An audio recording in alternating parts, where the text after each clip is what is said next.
Hello students, welcome to Den class 98। हाँ तो दोस्तों, हम लोग पढ़ रहे हैं सुगम गणित। कक्षा 8 क्लास 8 का है। पिछले क्लास में हम लोग प्रश्नमाला पढ़ रहे थे 2F 2G पढ़ रहे थे। 2G का हम लोग पहला, दूसरा और तीसरा क्वेश्चन तक सॉल्व कर चुके थे पिछले क्लास में। तीसरा क्वेश्चन था आपका 3 अंकों की छोटी छोटी संख्या जो पूर्ण वर्ग हो। हम पिछले क्लास में ये यहाँ तक हम लोग पढ़े थे।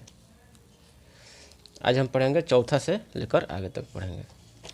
चौथा क्वेश्चन है 4 अंकों की सबसे बड़ी संख्या बताइए जो पूर्ण वर्ग हो।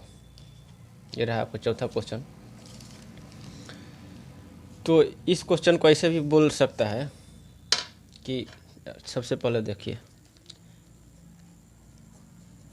सबसे पहले लिखते हैं कि 4 अंकों की सबसे बड़ी संख्या कौन है। 4 अंकों की सबसे बड़ी संख्या कितना है? 4 × 9। कितना भी अंक का पूछेगा कि सबसे बड़ी संख्या, तो उतना 9 लिख देते हैं। तो उस 4 अंकों की चाहे 5 अंकों की सबसे बड़ी संख्या होती है। तो 4 अंक की सबसे बड़ी संख्या इतना होगा 9999। अभी निकालना है कि ये पूर्ण वर्ग होना चाहिए। 4 अंक की सबसे बड़ी संख्या जो पूर्ण वर्ग हो। इस क्वेश्चन को इससे भी पूछ सकता है कि 9999 में से कितनी घटाया जाए कि संख्या पूर्ण वर्ग हो जाए। तो इसका वर्गमूल निकालते हैं, देखते हैं शेषफल कितना बचता है। राइट साइड से दाहिने साइड से हम जोड़ा बनाते हैं। तो 99 हुआ, तो ये इसको ले जाएंगे 9 से। 9 को 3 बार लिख दिए, यहाँ जोड़ दिए और यहाँ गुना कर दिए। अब घटाएंगे तो 9 में से गया 8, ये हो गया 18 और ये हो गया 99। अब देखिए, अब कौन सा संख्या रखें यहाँ पर। 9 8 72, 9 रखते हैं। 9 9 81 के एक हाथ में लगल 8, 9 8 72, 8 80 के हाथ में लगा 8, 9 8 17। 9 9 81 के एक हाथ में लगल 8, 9 8 72, 8 80 के जीरो हाथ में लगल 8, 9 8 17। ठीक है, अब इसको घटाएंगे। 9 में से गया 8 और ये हो जाएगा 9। 198 आपका 198 हुआ। तो अब जो है इतना शेष बच रहा है 198। तो 4 अंकों की सबसे बड़ी संख्या 9999 में से 198 घटाएंगे तो जो बचेगा वही पूर्ण वर्ग होगा 4 अंकों की सबसे बड़ी संख्या। 9 में से 8 गया 1, 9 में से 9 गया 0, फिर 9 में से गया 8, ये हो जाएगा 9। तो 9801 आपका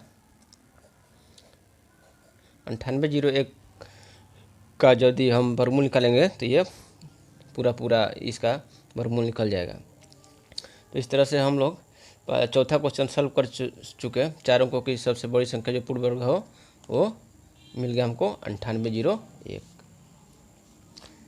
अब देखिए पांचवा क्वेश्चन है। पांचवा क्वेश्चन है आपका 1993 में आए भूकंप से पीड़ित लोगों के लिए दिल्ली के किसी मोहल्ले के धनवान परिवार जो है पीड़ित लोगों के लिए राहत के लिए 7225 रुपया प्रधानमंत्री राहत कोष में अनुदान दिए। यदि उन परिवारों से उतने ही रुपये मिले जितने उस मोहल्ले में धनवान परिवारों की संख्या थी, तो परिवारों की संख्या बताइए। देखिए पांचवा क्वेश्चन है।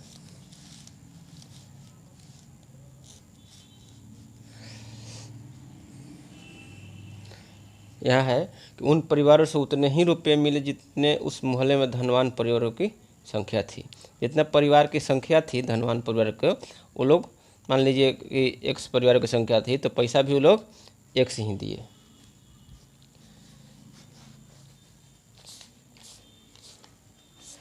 तो यहाँ परिवारों की संख्या पूछ रहा है, तो मान लेते हैं कि परिवारों की संख्या एक्स है। संख्या बराबर एक्स। तो क्वेश्चन कर रहा है प्रश्न के अनुसार प्रश्न के अनुसार उतने ही रुपये मिले तो प्रत्येक धनवान परिवार से कितने रुपये मिले, से रुपये मिले कितना, x मिले। तो कुल अनुदान कितना हो जाएगा, कुल अनुदान x परिवार दिया x रुपया तो x स्क्वायर हो जाएगा, x स्क्वायर हो जाएगा, कुल अनुदान x स्क्वायर। तो x स्क्वायर बराबर दिया हुआ है कि कितना रुपया प्रधानमंत्री राहत कोष में जमा हुआ, 7225 रुपया जो है प्रधानमंत्री राहत कोष में 7225। तो x बराबर कितना हो जाएगा, √7225। अब इसका हमको वर्गमूल निकालना है। जिस क्वेश्चन में उतने ही जितने ही वाला आया समझ जाइए कि उसका वर्गमूल निकालना है।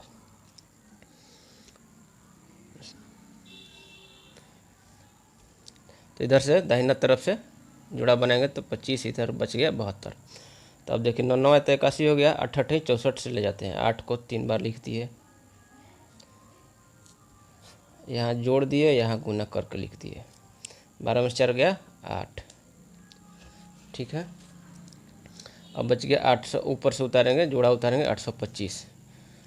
अब देखिए 5 है अंत में तो 5 से देखेंगे, 50 25 के 5 हाथ में लागल 3, 50 का 50 25 के 5 हाथ में लागल 2, 5 का 30 2, 32 के 2, 5 एकम 5 3 हासिल 5 कट गया तो यहाँ 5 हो जाएगा।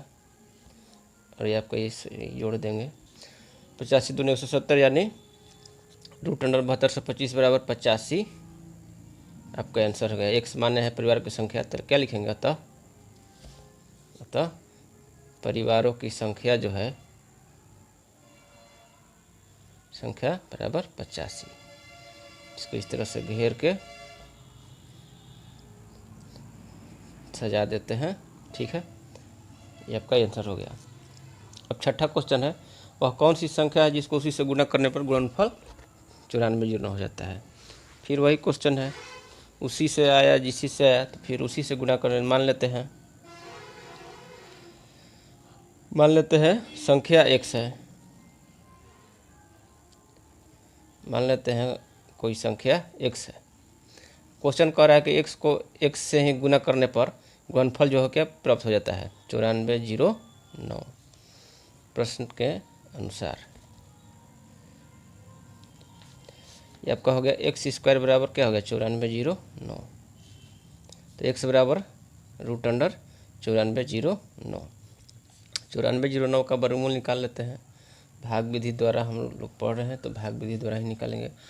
तो ये देखिए जिधर से दाहिना तरफ से जुड़ा बनाएंगे, बच गए 94। तो 94 जो है 9 9 81, इससे आगे तो जाएगा नहीं, ऊपर 10 10 यहाँ 100 होता है और 10 को तो लेना नहीं है। तो ये आपका हो गया, 9 से ले गए तो 9 को यहाँ 3 जगह लिख दिए, 9 9 81, 4 में से गया 3, 9 में से 8 गया, फिर 1309। अब देखिए अब अंत में है आ गया है 9, इकाई अंक 9 है। तो देखेंगे किसके वर्ग में इकाई अंक 9 आता है, तो 3 के वर्ग में इकाई अंक 9 आता है, और एक और है 7 के वर्ग में इकाई अंक 9 आता है। तो संख्या ये बड़ा है तो 7 से देखते हैं, 7 7 49, 49 के 9 हाथ में लगल 4, 7 8 56 और 4 60 के 0 हाथ में लगल 6, 7 एकम 7 हासिल 7 6 13 हो गया। तो यहाँ पर लिख देंगे 97। तो x बराबर आ गया आपका 97। तो संख्या बराबर क्या लिखेंगे, तो अभीष्ट संख्या जो है 97 का ये आंसर हो गया।